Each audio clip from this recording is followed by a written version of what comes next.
So the title of all the series that we have been doing is Rejoice in the Lord Always. Paul again and again in his letter in the Philippians would encourage and remind the Philippian believers, find your joy in the Lord. You will never find that in any other place, even in yourself. You will never find that, but you can only find that joy in the Lord, in Christ. When we understand what it means to be in Jesus, in the Messiah, Paul would repeat that phrase, and it's very, very important to Paul how he would explain that we who are in Christ can find joy and meaning in the Messiah. So now as we are concluding our lesson and our conversation in chapter 4 is he would give some advice and some instructions, and he would reveal something that is very precious, not only to the Philippians, but for all of us today, followers of Jesus. So, but in a few minutes, let's just think about this question in our hearts and in our minds. Fill in the blanks, brothers and sisters. If only I had blank, I'd be content. Or if only blank were different, I would be happy. If only my life is different, or if only my wife or my husband is different, if only my job probably is a better job, then I would be happy. How many of us have actually somehow these things cross our minds and we wish na if our circumstance is different, if only we have those things that we like, do we really believe that it will change the situations, the feelings, and the truth of our situations and the acceptance of our circumstance? For most of us who have come across this and have actually think or thought of all these things in our lives, we know the truth that nothing in this world can really make us happy. So this morning, as we conclude the series of Paul to the Philippians, he reveals an open secret that I want you to catch as we go along in chapter 4. So the title of our conversation today is contentment.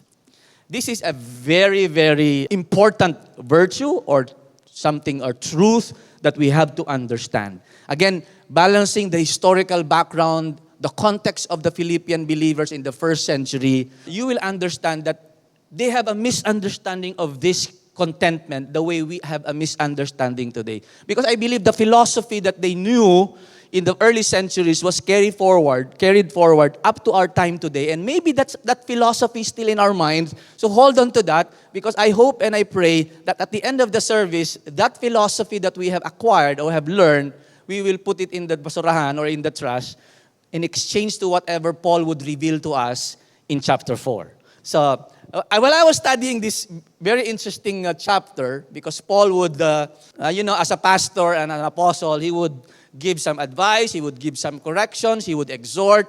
But in the middle of chapter 4, he revealed an open secret that I wonder the Philippians have already been asking. Paul, what is your secret? How can we be you? Diba? How can we be you po? And Paul finally revealed the secret, an open secret to the Philippian believers. So when I was studying chapter 4, here's the truth that we need to capture as we do our conversation. What we are trying to capture in this conversation is this: Christ's strength makes us content. Paul would reveal the secret of contentment. He said it.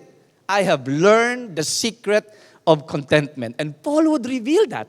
So I want you to catch this, because in the overarching truth of chapter 4, Paul is actually saying it is the strength of the Lord, or Christ's strength, that makes us content. Contrary to what you have learned in school, in the context of the Philippians, contrary to the prevailing philosophies that you all are familiar in the first centuries, diba, yung mga philosophy, the Greek philosophy, the Stoics, the Epicureans, those are prevailing philosophies during the time of the Philippians, and it has influenced their minds and carried it even in the Christian perspective. So we're now starting in verse 2, because verse 1 was part of last Sunday conversation. Here's verse 2. Apostle Paul said this as he is concluding his letter: I plead with Euodia and I plead with Syntyche, some pronounce Syntyche, to be of the same mind in the Lord. Did actually Paul put these two persons on the spot? mentioning them, special mention in his letter. Can you imagine, if you are Judea, and if you are Syntyche, and can you imagine, your name was mentioned as the letter is being read to the Philippians, what would you feel? These are two women. Apparently, we don't know the reason why they are in disagreement. But what is obvious and implied in the scripture, that the misunderstanding of these two women, and obviously they are leaders of the church. Special mention, later on Paul would explain. The disagreement of these two ladies have been going on for quite some time. You know why? Because who brought the news to Apostle Paul? Epaphroditus. And how long has been Epaphroditus traveled? And I believe that the issue between these two ladies are common to the church. They had this misunderstanding that they just continue with it. It was like unsettled disagreement, that they started ministering. Everybody knows that they have this disagreement, and they would just set it aside without really dealing with it. That somehow it affects the community in Philippians. That's why Epaphroditus brought the news and said, when Paul was probably interviewing, how was the church in Philippi? And Epaphroditus would explain, they remain in their faith in spite of the persecution. They are true, and so on and so forth. And obviously, there's this gift that their generosity is overflowing. But how are the leaders? And Paul would probably ask, and Epaphroditus probably mention, the issue is still there. We have these two, Euodia and Syntyche. These are two leaders of the church. And Paul said, please, I plead with you, ayusin nyo na yung di nyo pagkakaintindihan. It's really interesting, no? Chapter 2, let the mind of Christ be in you. You humble yourself. Consider others better than yourself. Maybe these two ladies are, I don't know, we don't really know the story. It's hard to speculate. But, sometimes we have differences in preference. Minsan, di ba, in the ministry, hindi ko gusto ang parol. Because of the disagreement, sometimes nagkakaroon ng cold treatment in the church. And Paul, as a pastor, just like any other church, walang church na walang misunderstanding and disagreement. Even here in our church, we have that. But I hopefully that we don't carry it for the next 10 years. So I plead with Euodia, and I plead with Syntyche to be of the same mind. Can you imagine when that is being read? And the two ladies in the church, leaders, like, oh no. And he said, yes. And I ask you, my true companion, help these women, these leaders, since they have contended at my side in the cause of the gospel, along with Clement and the rest of my co-workers whose names are in the book of life. I ask you, my true companion. That's the puzzle there. Who is Paul referring to? So obviously the Philippians knew who Paul was referring to here. Or probably the pastor of the church. Why? Paul explained why. Because these women, they have contended with me at my side in the cause of the gospel. Paul is saying these two women are faithful. They are true laborers for the gospel. Your misunderstanding is very petty compared to what you have labored together with me. Kumbaga, you are comrades with me. Along with Clement, have you noticed all the leaders are mentioned are women? So nowadays, there are churches or even pastors and believers that are so against leader women who are preaching and leaders. Here it's very clear, Paul is even along with Clement, and even Clement was mentioned in another letter, and the rest of my co-workers and whose names are in the book of life. Apostle Paul, as a pastor of the church, with a pastoral heart, said, ayusin nyo na yan. And Paul continued again, reminding the church in Philippians, rejoice in the Lord always. I will say it again. And Epaphroditus, I was imagining he was reading this, he was smiling.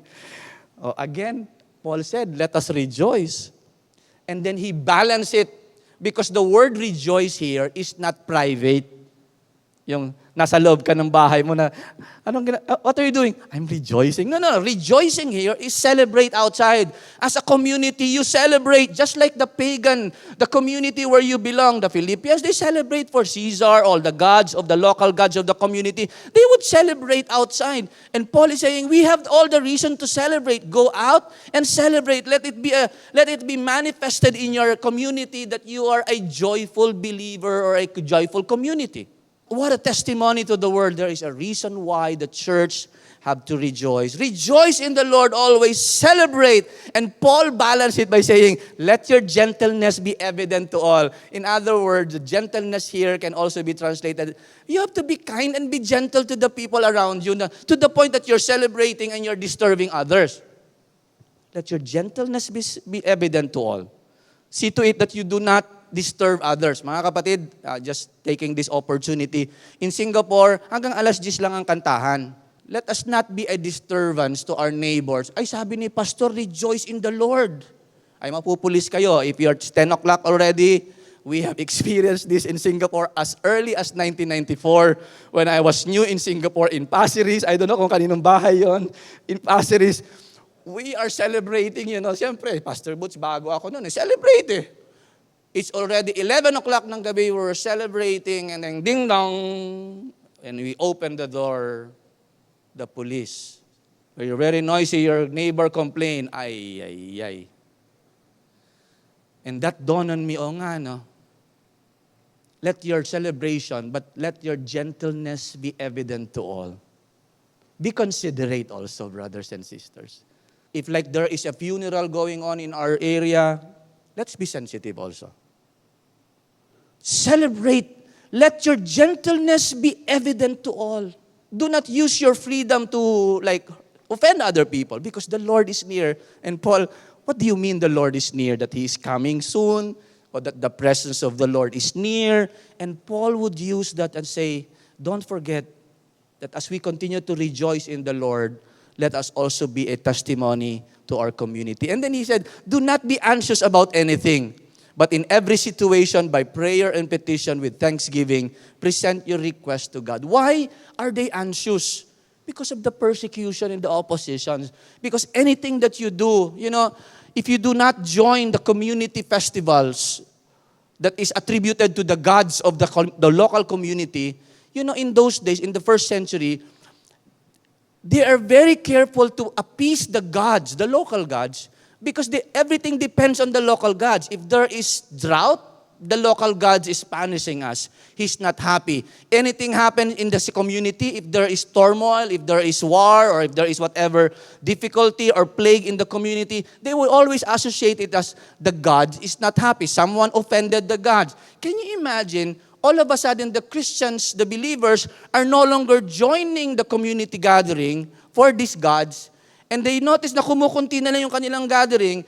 And they are very careful because they would easily be blamed and say, anything happened bad in the community because of these Christians. And yet Paul is saying, do not be anxious, but in everything, by prayer and petitions, bring your request to God. Balance it with gentleness. And the result of that, Paul is saying, why do we have to do that? Because the peace of God that transcends all understanding, the peace that when it comes to your heart, even if you are in a difficult situations, people will never understand, why is this person so at peace in the midst of the troubles and persecution? That's the peace that passeth all understanding. The peace that you cannot even understand yourself, that you are so at peace in spite of the difficulties that you are facing. And Paul said that is the result of you bringing everything, casting all your cares upon the Lord. And Paul used a very good illustration here. The peace that passeth all understanding will guard your hearts and your mind in Christ. The word guard, he says, he will put a garrison. Just like the Roman soldiers, he would barricade you. He would put that garrison just for you to be protected. Your heart and your mind.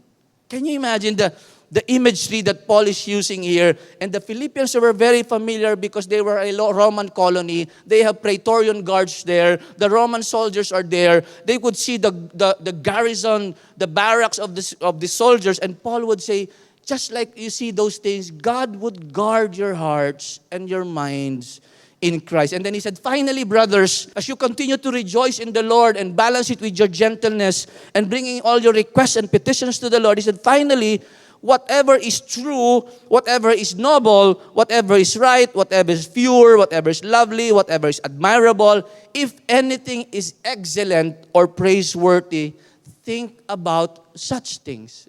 Why? Why do you think Paul would insert this? Okay, listen carefully. Because in the early centuries, there is this prevailing thought or philosophy or teachings that the world is evil. Everything in the world is evil. And Paul is balancing this. No, that's not true. The world was just broken because of sin. But it is God who created the world. So whatever you can find true, whatever is noble outside, because sometimes we have this mentality that only true and noble can only be found in the church. That's not true. The nature outside, you will also find whatever is noble there. Think of those things. Paul is not saying that we don't have the monopoly of this beauty. But God, the creations of the world, that's still there. But you have to choose. You have to discern. Because there is only one truth and one beauty, and that is the Creator of God. That can also be found in the world, in nature. That can also be found outside. Whatever is pure, whatever is noble, whatever is pure or lovely and admirable. Think about such things. Sometimes you just have to go out and observe the nature, how beautiful there. And we can always find whatever is true, right, noble, admirable things. And then he focused on the Christians and he said, whatever you have learned or received or heard from me or seen in me, the way I live my life with you, put it into practice.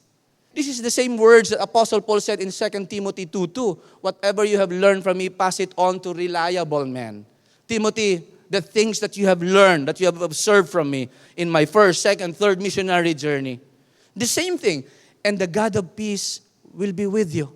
Because maybe they were so troubled in their minds, ano nang mangyayari sa atin? We are being marginalized in Philippi. As if the whole community is against us. And so on and so forth. Maybe their minds are so full of these worries and anxieties. And Paul would again insert the overarching theme of his letter. Rejoice. That's why I rejoice greatly in the Lord. Look at the beautiful description. I rejoice greatly in the Lord, that at last you renewed your concern for me. Indeed, you were concerned, but you had no opportunity to show it.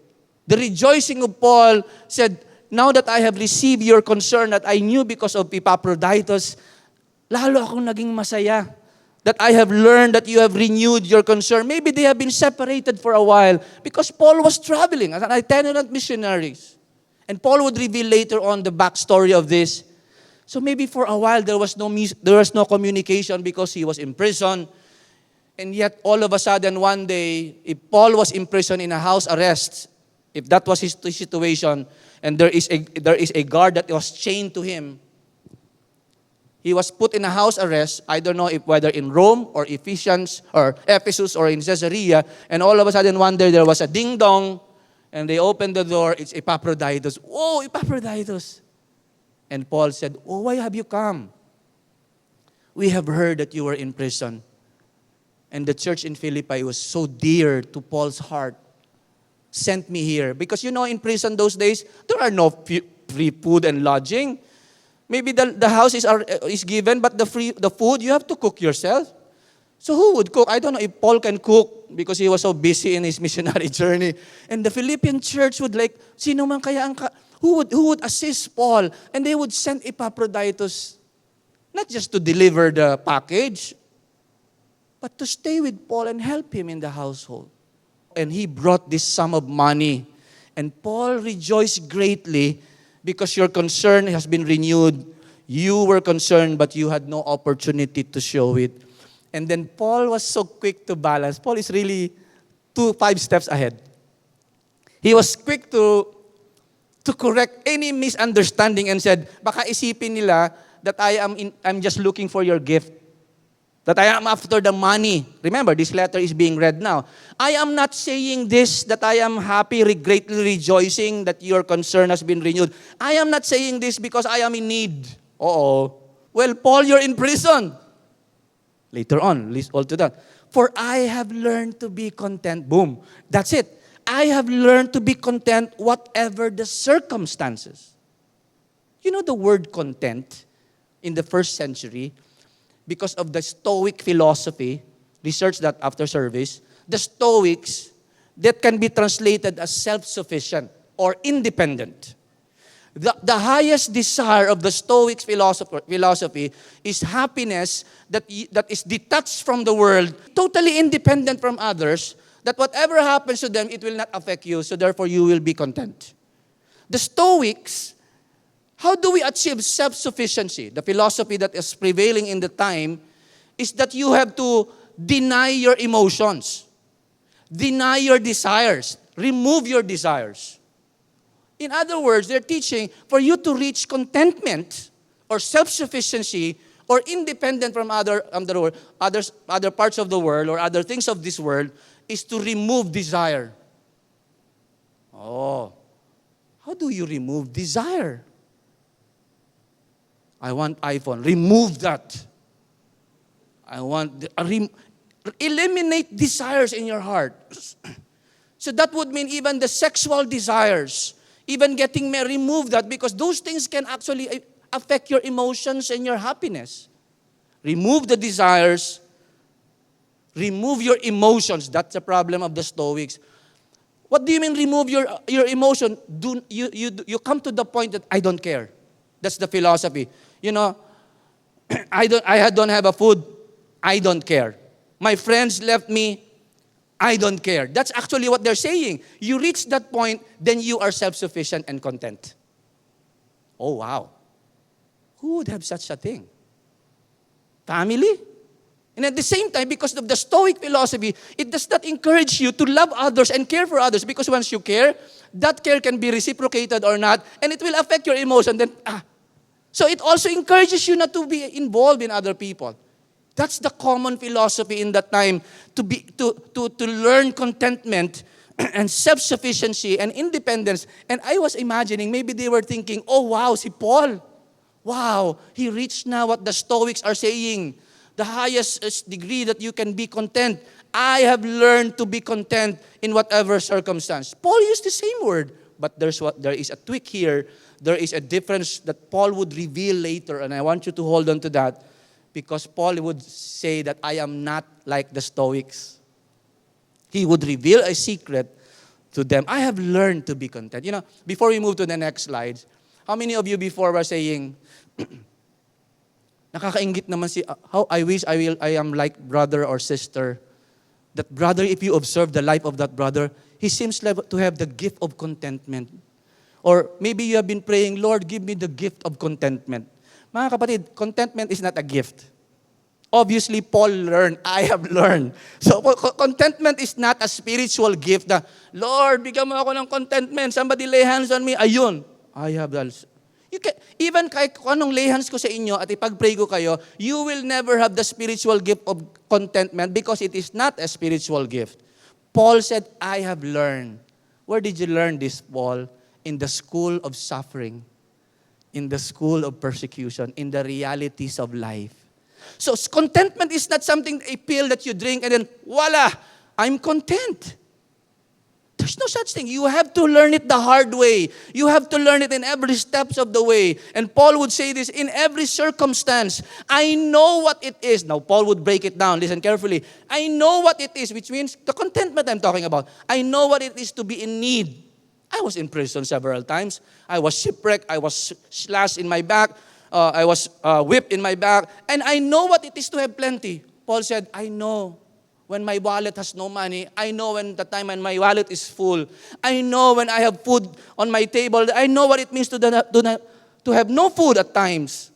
I know what it means to be in need. And I know what it is to have plenty. And then Paul here again repeated the word, I have learned the secret of being content. And I could imagine the Philippians when Epaphroditus was reading this, because in verse 1, in chapter 1, di ba, Paul is saying, I'm so happy to see you, don't mind about my situation, it does not affect me. And probably they have been wondering, what is the secret of Paul? How can Paul rejoice? He is in prison. How can he manage that kind of emotions? Maybe Paul is a Stoic, he would have removed his desire and his emotions. And probably they have been asking that in their minds. How could Paul rejoice inside the prison? Was Paul faking it? What's the reason? What's the secret of Paul? And then Paul said, I have learned the secret of being content, self-sufficient or independent, as they would translate it before, in any and every situation, whether well-fed or hungry, whether living in plenty or in one. No wonder he is the same apostle who said in chapter 1, "For me to live is Christ, and to die is gain." Because he is a person who has learned the secret of contentment.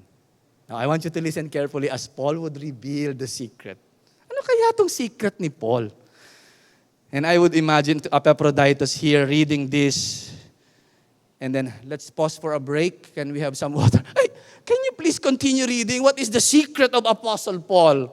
And Paul would reveal one of the most famous verses that we know in the Bible. He said in verse 13, "I can do all things through Him who strengthens me." This is the secret of contentment. The secret of contentment is that Christ's strength makes us content. I can do all things through Christ, through God, in Christ, who infuses power and energy and strength in me every time. It is not because of me. So Paul is now arresting Stoicism, Stoic here. I am not drawing the strength of my self-sufficiency from within, but I am depending. My independence is actually dependence on Christ. So now Paul is drawing the line, erasing in their minds, if you are thinking that I'm following the Stoic philosophy in the prevailing during those times, no, I am not drawing my strength from within. As the Stoics would say, my independence is not based on myself, but my independence or self-sufficiency is dependent on Christ's sufficiency. And the reality that I know, I am confident, Paul was so confident, that I can do all things. Most of the time, this verse we use, I can do all things. What do you mean? Can you carry a load, a truck that is heavy? I can do everything. No. The right translation can be, I can do all these things that he mentioned, in need and in plenty. I can do all these things that I mentioned. How? What's the secret, Paul? Because of Christ who continually infuses strength in me. Oh, wow. Again, connecting it to chapter 3, that's why I want to know Him more. I want to know the power of His resurrection. I want to know the suffering, the fellowship in His suffering. You know why? Because knowing Christ is to be found in Christ. When you have the strength, when you know that Christ is present in the everyday of your life, you know whatever comes your way, you know, you will be confident that Christ will continue to strengthen you, and that would be the source of your contentment. If we have Christ in our hearts, why are we not content? Why do we still depend our satisfaction and happiness on the things that we know can never fulfill those things? Why? If only we know and confident that Christ is with us, the presence of Christ in the Spirit, in His Holy Spirit is with us in the everyday of our lives, continually infusing strength. Paul said, you know why I can do all these things? Not on my own strength. Di ba mga books na nababasa natin ngayon in the bookstore, the self-help books, depend on yourself, draw the power, there is power inside you. Those things are not true. I can do all things through Him who strengthens me. The responsibility is not on God alone, but on I can do all things. So next time we encourage one another, kaya ni Lord yan. Hindi, kaya mo yan. Akala ko si Lord, kaya ni Lord, sila walang problema. Pero kaya mo din. I can do it. Paul did not say, He can do all things through Himself. Look at the responsibility of Paul. I can do all things through Him, but not on my own strength. Do not escape the responsibility. Do not spiritualize this, because this is something practical and very physical and financial. I have learned. So again, contentment is not a spiritual gift that we just ask and the Holy Spirit will give it to us. You will never have it, because it is a lesson to be learned. In the school of suffering and life. And Paul said continually, right away he said, yet it was good of you to share in my troubles. Look at that. Do you think my life is just smooth and all bed of roses? You know I'm writing this from prison. I can do all things. Parang sinasabi ni Paul, actually, kaya ko naman eh. Kahit na hindi kayo nagpadala ng regalo, kaya ko naman actually because of the Lord who strengthens me. That's what actually Paul was trying to say. Pero, sabi ni Paul, napakaganda pa rin na you share in my trouble. Wow, galing ni Paul. But I'm so appreciative. Why trouble? Because you give eh. Nawalan kayo eh. And obviously, the money that they sent was a big sum of money. It was not just like $50 na nag-trouble pa si Epaphroditus, dalihin yung $50, nagkamatay-matay siya sa sakit. No, it was a big amount that they sent through Epaphroditus. And Paul was saying here, actually, I have so much because of what you have done. But yet, sabi ni Paul, it is good for me that it is good for you to share in my troubles, meaning, Paul is looking beyond the selflessness of the people of Philippians, that they're willing to be in koinonia with him, even in suffering, even in times of trouble. Moreover, as you Philippians know, here Paul is becoming personal now as he concludes. As you Philippians know, in the early days of our acquaintance many years ago with the gospel, when I set out from Macedonia, when he set out in the entire Europe, not one church shared with me in the matter of giving and receiving except you only. Nung binasa ko po ito, oh no. Malungkot kay Paul, no? May hugot ba si Paul dito? When I went from Asia to Europe, Greece, Philippi was the first church in Europe. When I went to Macedonia, when I traveled from your place, sabi ni Paul, not one church shared with me in the matter of giving and receiving except you. You know, pag binasa niyo po ito, you pause for a while. Oh, wow. Let us share. Help those churches that are needing help. Hindi niyo po naitanong, this church, our Win Singapore Church, has been instrumental in helping other churches through your missions and your giving. Early on in 1994, 95, when the church in the U.S. was hardly hit, there was no one church, they were asking for help, and all the churches were actually also trying hard. And Singapore was able to help. It was the other way around. Asia is helping America. Never heard. It's always the U.S. that helps the Asian countries. Can you imagine? We were just barely how young were we that time? No wonder Paul is so dear to this church. Because he knows that it is trouble. You know, maaring pantuition na ng anak niyo yun eh. Or for food for your family, you gave it for the mission. You give it for me for the churches in Asia Minor, in Europe. I know that's part, you also suffered. Nawalan ka eh. But Paul is looking beyond the giving. Paul is looking at the generosity that you're growing in maturity, in sharing in what God is doing in the world. For even when I was in Thessalonica, look at this, Paul. Paul could not forget. For even when I was in Thessalonica, can you imagine? Thessalonica was even richer than Philippi. Read it. Some churches are even wealthier than Philippi, but it's not the wealth of the church. It's the heart of the church people. When I was in Thessalonica, you sent me aid, help, more than once when I was in need. So the Philippian church, that was not the first time they sent gift to Paul. They have been doing it. They lost track with Paul. Kaya nga, where is Paul now? Where do we remit the money? When they found out he was in prison, that's why he renewed. That's why, oh, I'm so happy you renewed. I know you were concerned even before, but you had no opportunity. So they have been doing it. They have been partners with Paul. They have been in koinonia with Paul, not only in good times, but even in the most difficult times. And Paul said, not that I desire your gifts. Wow. Not that I desire your gifts. What I desire is that more be credited to your account. Your maturity that reflects your giving. You know, if you balance this, the very reason Paul is saying, not that I desire your gifts. Actually, si Paul, ang policy niya, he doesn't want to receive gift from the church because of the Corinthian church. If you read Corinthians, Paul, that's why he said that I labor with my own hands.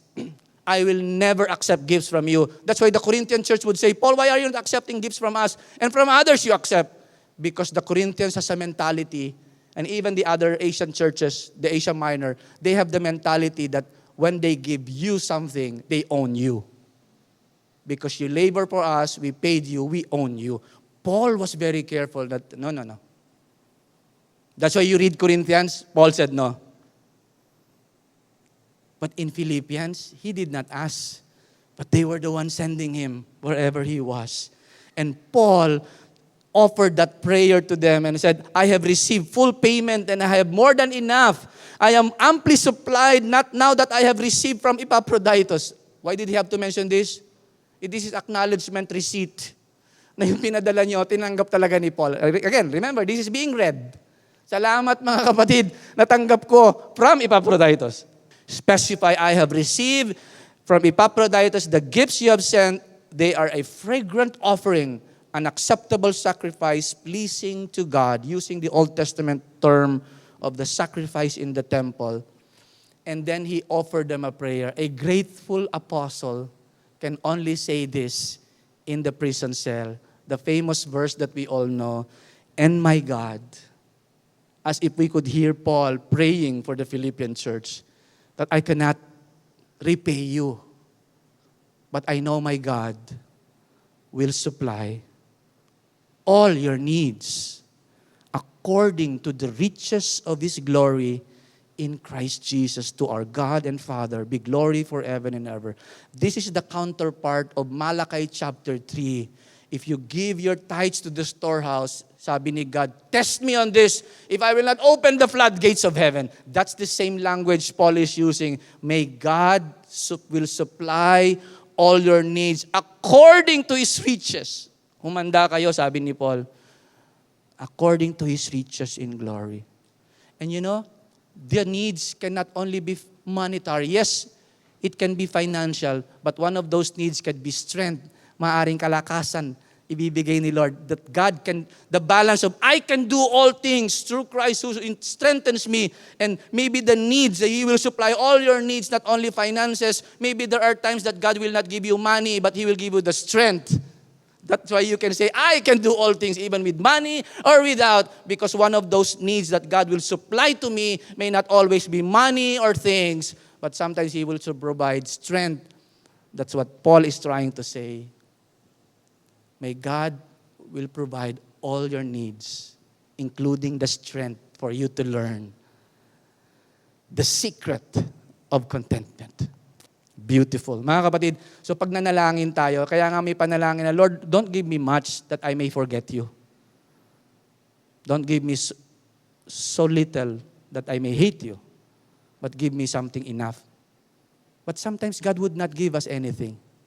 But when God will not give us anything that we need, He will give us the strength to be able to manage it confidently and say, I can do all things even without it, because Christ is enough. He is the one that infuses strength in my life. And then he ended with this. As we conclude the letter of Paul, sabi ni Paul, greet all God's people in Christ Jesus. The brothers and sisters who are with me, send greetings.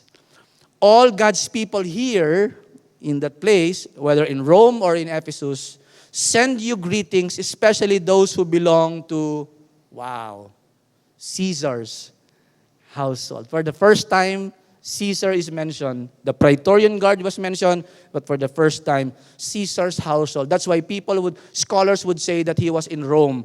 But not necessarily. Caesar's household you can find in every colony or in every key cities of the world. Meron po silang tinatawag na Caesar's household. So pag nag-visit ang mga emperor, they would stay there.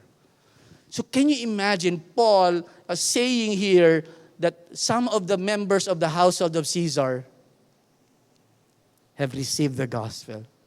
I could imagine they were clapping their hands when it reached this point. They say, wow, what? Even the Romans, even the non-Jews, or even the people who are the military, the families of the military, the servants say, yes. And the households of Caesar, or the koinonia in Caesar's household. are sending greetings. The grace of the Lord Jesus Christ be with your spirit. Amen. Beautiful letter of Paul. So as we conclude also today, have we learned the secret of being content? How many of us are continually rejecting the lessons of contentment? We have to learn it. There is no shortcut, mga kapatid. Hindi natin madadala sa panalangin ng Lord, my God will supply all your needs. Do not take that out of context, because in that verse, He also said, I can do all things through Christ who strengthens me. Part of life. How we all wish that we were born with the ability of being content. No. I have learned, Apostle Paul said. Therefore, you must learn the secret. Kaya padadaanin tayo ng Diyos, hindi lahat maganda ang panahon. Pandemic is one of the lessons in life. Change of job, di ba? Trials and persecutions. Blessing, sometimes may bonus, sometimes wala. Manage it. Do not draw that self-sufficiency inside you, because you will never find strength there. Contentment, the self-sufficiency, the stoic mind versus Christ's sufficiency. Paul is drawing the line. I am independent, not on my own, but depending on Christ. I am self-sufficient, but I do not draw my strength from self, but from Christ. I can do all things through Him. So here's our take home. Christ's strength makes us content. We will only be confident and believe that Christ is present in our lives, in our everyday life, and draw from the strength that God is giving us, we can learn the secret of contentment. Remember, this is not overnight. Young people who are listening to me, because you're young, you're less experienced. But as you continue to grow, do not avoid learning these valuable and essential lessons in life. Because not everything is smooth in the future. Not all times you have money, not all the times you have friends, not all the times everything is blooming around you.